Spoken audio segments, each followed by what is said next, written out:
Which one of us wanted to do this podcast? Yeah. I mean, is it a terrible idea? I mean, they taught me how to sports bet.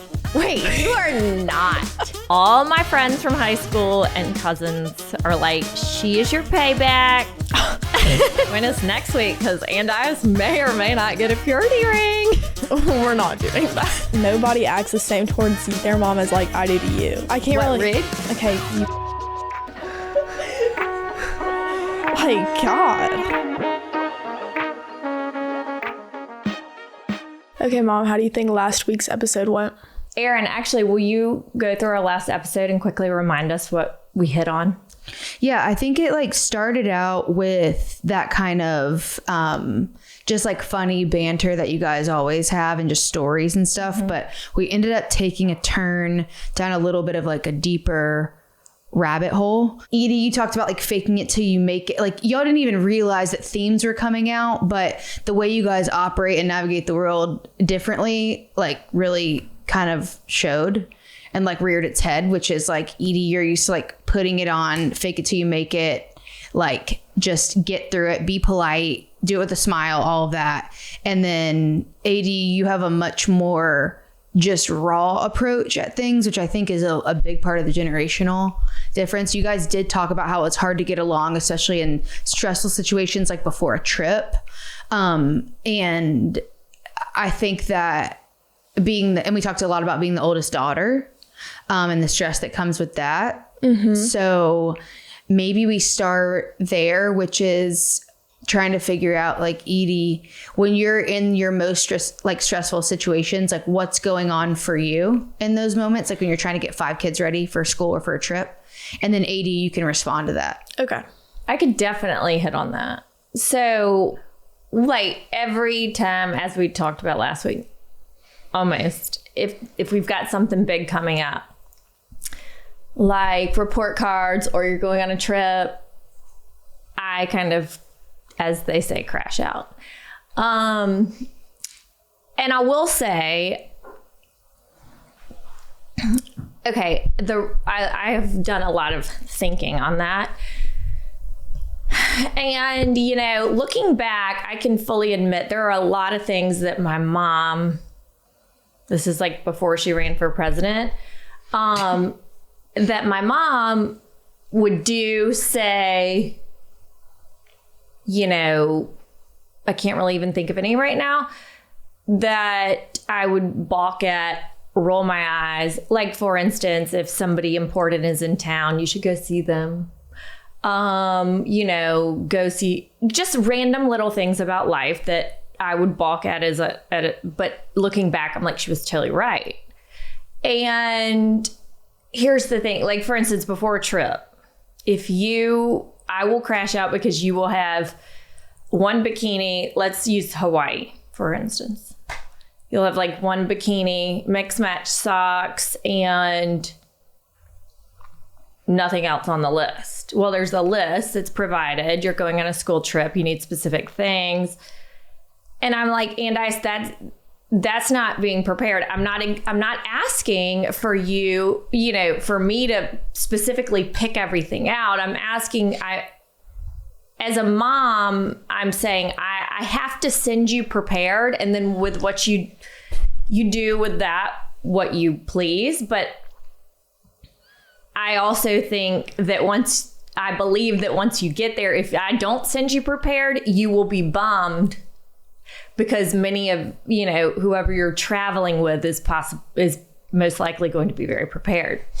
That said, I do think it's also, is it the end of the world if you're not prepared? No, but also what I wish I would have done as a high schooler is if my mom wanted to send me prepared, I thought it was stupid. Like, did it really matter to me? Like, why didn't I just let her prepare me and then I would just take the stuff? You know, where it's like, okay, I do that with my parents now a lot. It's like my dad will call and want me to help him, like, do something on the internet that is so easy. He could very easily do it.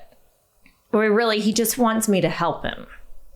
I'm like, Dad, you're on Facebook Marketplace buying doorknobs all day, every day.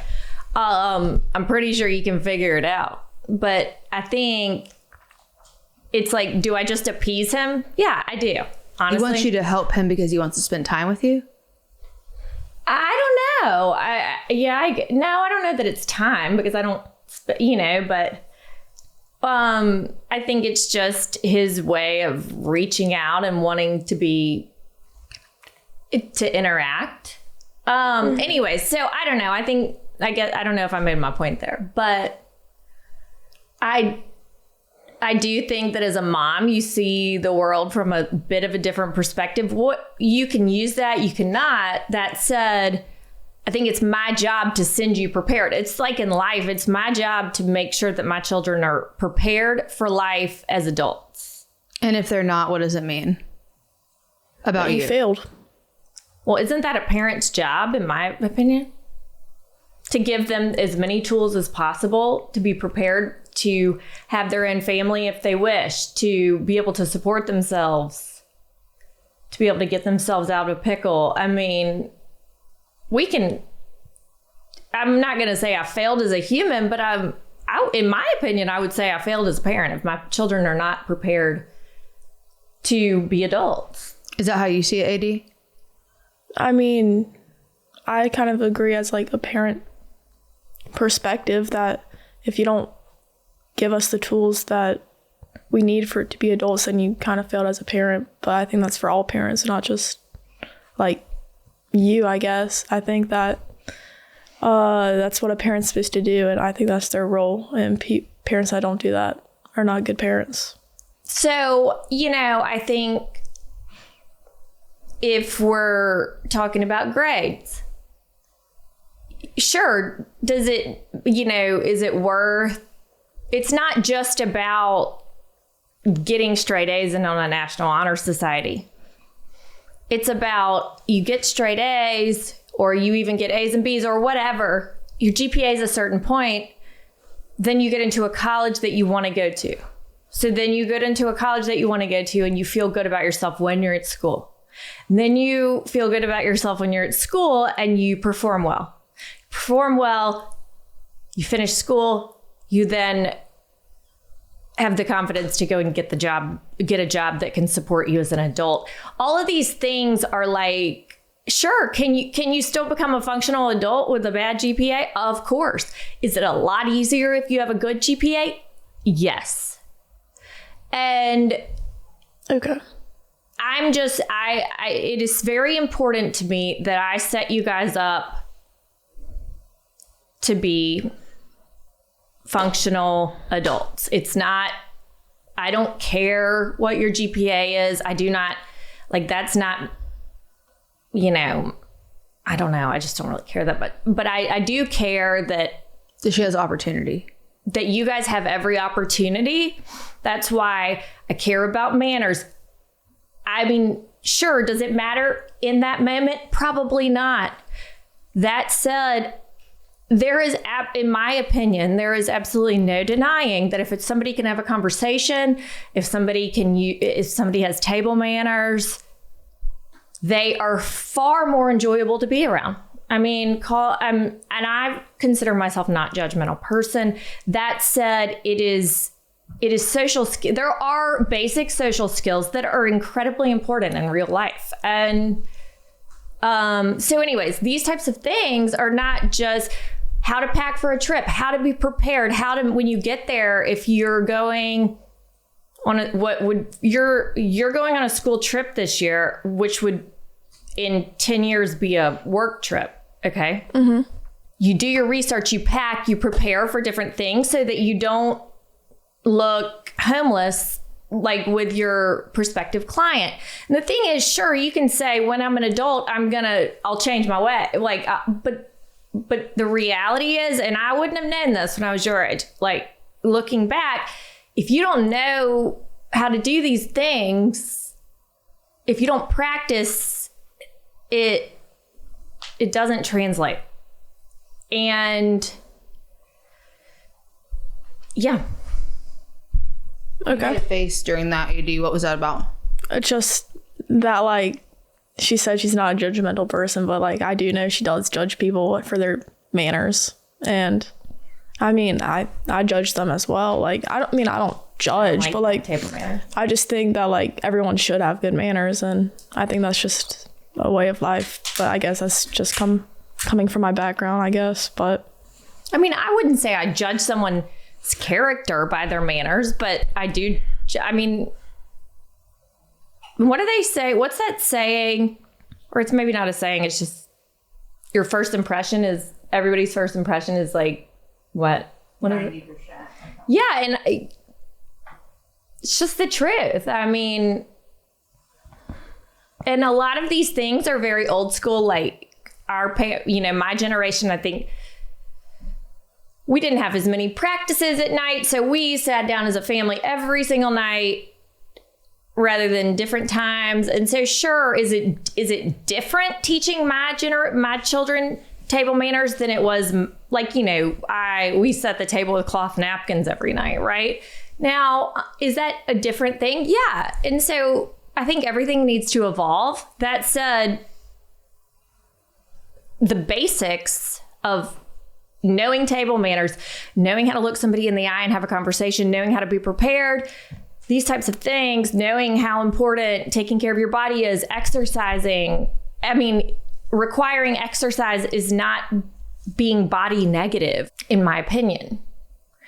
What do you think, Edie? I mean, I agree. I think that overall my mom she teaches very good values in her kids to be like very self-reliant, like on themselves, to know how to actually function in a real world experience. Like, I know that I need to keep my body healthy to like enjoy life, that like the opportunities that I'm given.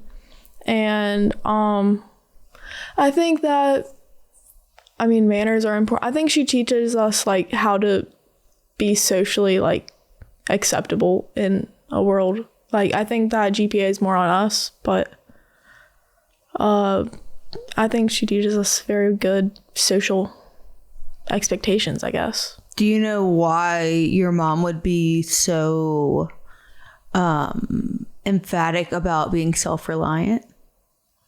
So that you don't have to depend on other people, probably. But why would your mom be like that? Probably because she still has to depend on her dad, and probably she's able to like get out of a hole now, but like she's like, she could be self-reliant. It's just money problems. And my guess would be that your first inclination, Edie, is that in many ways you are extremely self-reliant because you raise 5 kids. Yeah, I would say, yeah. I mean, the thing is, I feel like I would actually be self-reliant if it wasn't a financial thing. Yeah. Does that? No, make I sense? completely. That's what I mean. As far as like socially putting in the work, I do feel very self-reliant. Like I can figure things out. I like to say I'm scrappy. Mm-hmm. Yep. I mean, I'm not sitting here trying to say that my life is crazy hard or anything. Thank God for my dad. But I do think that I am damn determined you guys are going to be able to at least have a skill set to be able to support yourselves and hopefully support a family, especially my boys and you. But I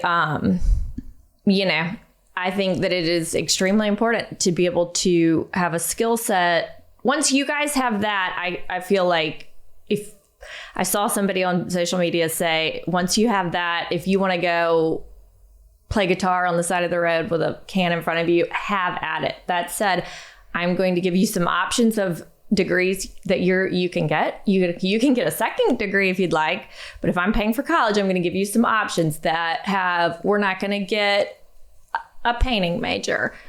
I have one. The thing, it's not, again, if you want to get a painting major and a different major, then that's fine.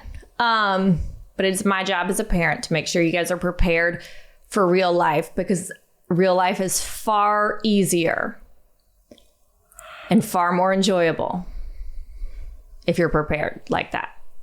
And then far less stressful, which causes far less problems, etc., etc., etc. And I do think that all these things are far easier or far more attainable, or if you're enjoyable to be around. I also think it's very important that children are taught to be, I don't really know, I can't think of the word, but not need their parents for validation 24/7. If that makes sense. For instance, if there's always a big debate. Should parents go? Should or can, or is it terrible if a parent misses a game?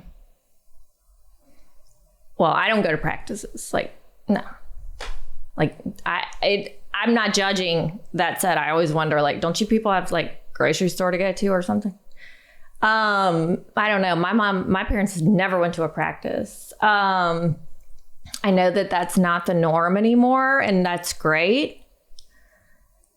I know that a lot of people live far away from practices. If I lived far away, I don't know, I would sit in my car and scroll, quite frankly. I just don't want to watch practice. I try to go to games. I don't go to all games. But, looking back, that's not because I choose to. It's just like I have 5 kids. So everything, how it is on the weekends. There's literally like a tennis tournament, a baseball tournament, a basketball tournament.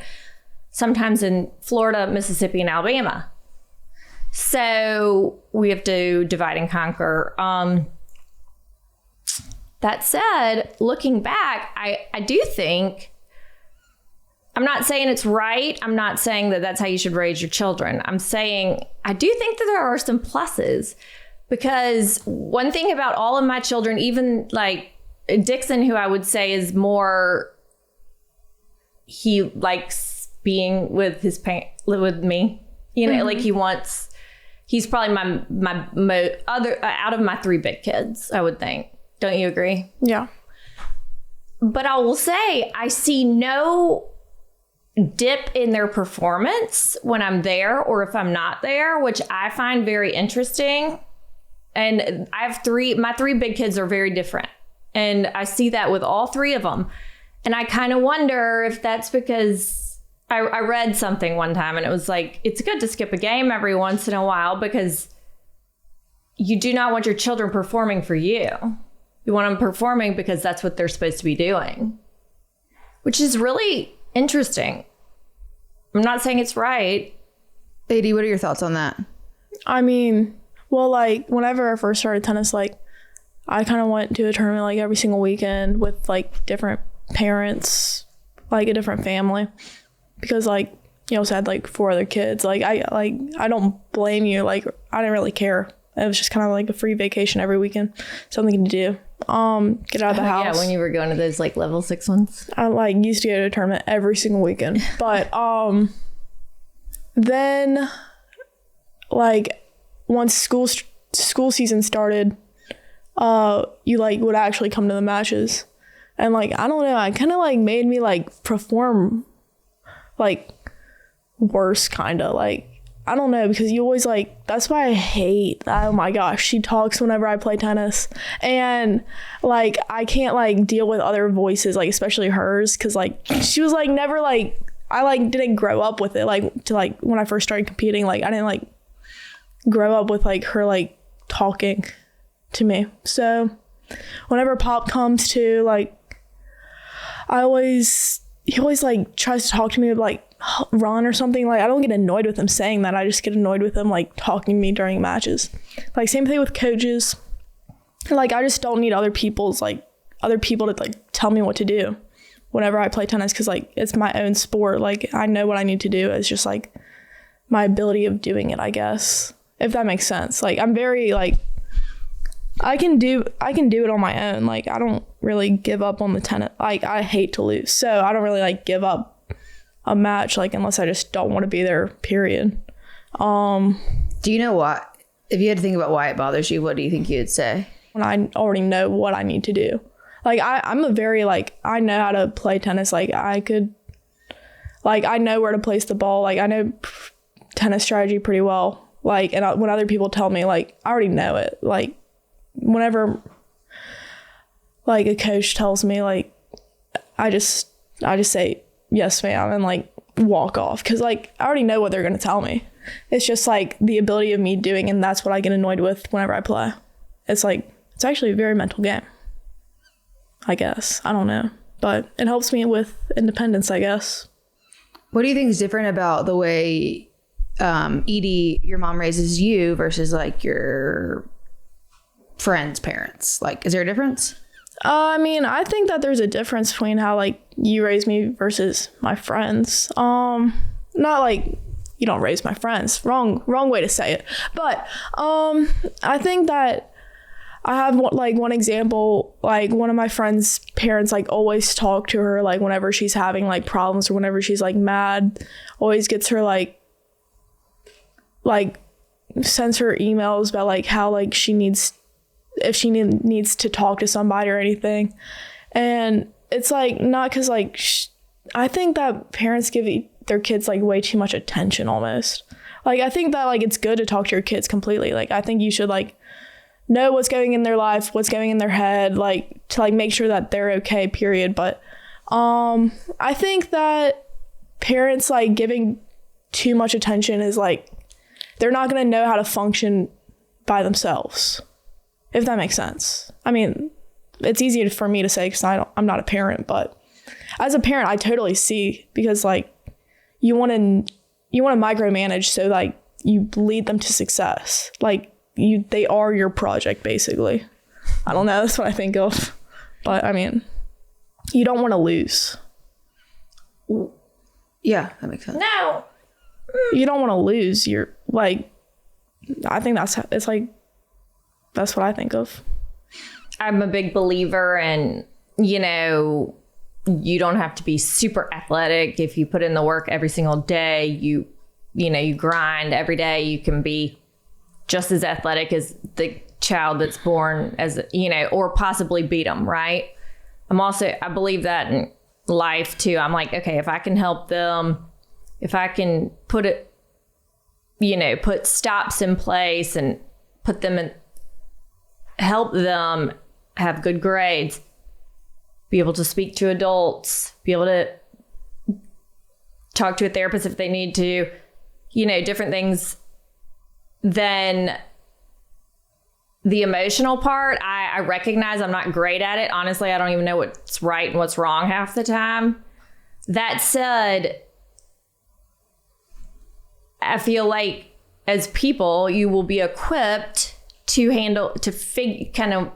figure out that all on your own, especially if your life, you don't have the technical stressors of, oh my gosh, I'm not gonna go to college, or oh my gosh, does that make sense at all? If it's hard to make friends, or if it's hard, if you're interviewing 1,000 times and you just don't have these skills, if you don't have those stressors, then it's like your brain is, my hope is that your brain is clear enough that you can then navigate that part on your own.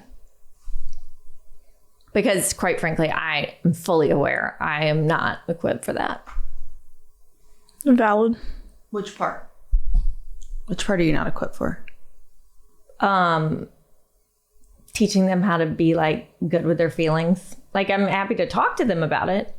That said, But that's just because you didn't have a spot for it in your house? I guess. I just also don't think it, I mean, yeah, probably. But that I just recognize that. I'm not saying that it's not important. But a lot of people disagree with this. I think obsessing over feelings is sometimes a bit overdone I think a lot of things with feelings, and I think it's really important to be able to talk to someone. That said, in my opinion, if you handle the technical part of life, a lot of these awful feelings that people go through will be nice. I don't know. I guess. I mean, sure, you're going to have high school drama. You're going to have high school this, high school that, and also throughout life. But if you can, I don't know. That's just the way I see it. Okay. Like, do you agree that talking about feelings too much is not productive? Do you feel like you would want to talk about them more? I mean, if there was space for it. I mean, I don't think that it's unproductive. Like, I think that it's like, I don't know, it's not terrible. Like, I think it's good for you either way. I just think that if you fixate on that too much, then you're going to have yourself in like a victim mindset almost, and you're not going to understand that even though like your feelings are totally valid, like it's just, what are you going to do after the feelings? Like, you have What to. do they say? Feelings are not facts. I've never heard that actually, but I guess. I agree. I mean, I think that you have to just move on and wait till the feelings to pass, I guess. How do you navigate being a big sister of 5, the oldest of 5? I mean, how I navigate being a sibling of 5, oldest, I guess I just try to teach Jack on like how to survive low key. Like, not even like survive, like this sounding like we're in like a terrible situation. No, I mean, like I try to like help him out, like make his high school experience easier. But I mean, I just try to hang out with them as much as I can. Like, I don't really parent them. Like, I just tell them about like what goes on, and like what they do with that information is up to them. It's nothing. Mom, what's your biggest stressor? I mean, biggest? That could be a really long list. Kids not going to jail. I don't know why that's always your first one. No, it's not like really that. Like, that's just what I say. I mean, depends how big we want to, blanket this. But at the end of the day, it's pretty much getting my children, having them become productive adults. I guess. Do you break it down every single day on how to do that? What does that mean? What, like, that's a very broad thing. Yeah, it is a broad thing. That's what I'm saying. It's like, so how do you break that down every day? I try to break it down to things I can like. Exactly. Like, screen time is huge, honestly. Screen time takes away a ton of outside noise. It takes away a huge time sucks. It makes it where you can't make bad choices on the internet. You also can't use the excuse, you can't scroll and 5 hours have passed. So then it's going to force your I do things like that. I mean, okay. I keep you guys, I think, as my dad says, boredom is the devil's playground. Keep you guys busy. Mm-hmm. I don't like laying around. You don't like that. I mean, I like to lay down sometimes. Yeah, you definitely clock some hours of that. But no, I try to put stops in place that keep you guys, I don't know, I guess engaged. A therapist once told me, this was about, I think, Jack maybe, but she was like, okay, middle schoolers and early high schoolers, grades, it's not, no. We were talking about middle school. She's like, grades, I'm not worried about his grades. I mean, he's going to get A's and B's. It's fine. I'm not worried about his grades. I'm worried about his social skills. And I want him exhausted when he goes to bed. She's like, my dad will a lot of times say that I make you guys too busy. And it's like, do I? Or do we have to evolve just like everything else to, you don't take an extra tennis lesson after clinic. You're not competing anymore. Back whenever I was in high school, you just go to practice and call it a day. That said, like, that doesn't cut it anymore. Just like anything in life, it's like, sure, are we going to fight it? We can fight it. We could fight the busyness. But if you fight it, you're not going to compete. So then you're going to suck. And that sucks. So, anyways, she told me, she said, I want him exhausted when he goes to bed. And so that's what I do. That's why I chase. I mean, listen, do you think I want to go to you when I know that you're going to be mean about it?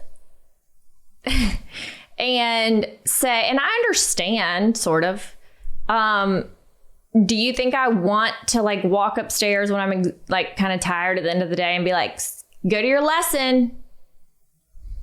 No, I don't. It would be much easier for me just to let you rot upstairs. Probably. That said, in my opinion, I would not be being a good parent if I just, even though, like if you, does that make sense? Like, it's my duty to endure the wrath. I don't give you wrath for going to a lesson. Well, it was an example, but you know what I'm saying? Like, for instance, I'm like, did you text 3 people and ask to play this week? Show me the text, It's not like I'm dying just to like get on your nerves, right? That said, it's one of those things, like I was talking about earlier, I do wish my mom would have done these things for me. Yeah. What do you want your relationship to look like with each other in 10 years? Honestly, still want to talk to you, probably. I mean, that's good, Edie. Yeah. You can come see my kids. I'll allow that. I'm kidding. No, we'll have a good relationship. Probably, I think that most of the... Bug's still gonna be like in high school. Oh, you're cooked. Guys, I am cooked. No, I mean... Sorry, that's just kind of funny to me. In a decade? Yeah. Sorry, Edie. But, no, like, I think that most of, like, the stress that, like, comes with fighting is because we, like, spend so much time together. It's like, if you spend so much time with your best friend, like, you're gonna fight. It's just how it is. Well, I think it's that, and two, I will admit, I'm kind of crazy when I'm when I'm worried about something or anxious about something. So you just say yes, ma'am, and yes, ma'am, and yes, ma'am, and then wait till she stops being angry, and then hopefully do it. Well, no, you just say yes, ma'am. But no. Once you're, again, once I think life will be. Our relationship will be far less, whenever it's tense, it'll be far less tense once I have, you're a productive adult. Like, you're able to... Once she has succeeded. It's not for me, though. It's like, it would be, in my opinion, I would not be doing my job if... Once you succeed at your job. I think I'm correct. I think that would be like, me being a shitty person if I wasn't concerned about that. I mean, no, I completely agree. But if you think about it, if you succeed at your job, then you're gonna be less stressed. If I win my tennis match, then I'm going to be less stressed. It's just how it is. Like, right. I mean, it's not like thinking that's all you care about. Like, I think that's just your job as like a mom And I think that's how moms usually see their job, to succeed their kids, I guess. I don't know if I worded that correctly, but I mean, I think after that, then you'll be a lot less stressed, and then you have to deal with Buck. But I mean, I'll be fine. I'll have my own kids to turn into a project.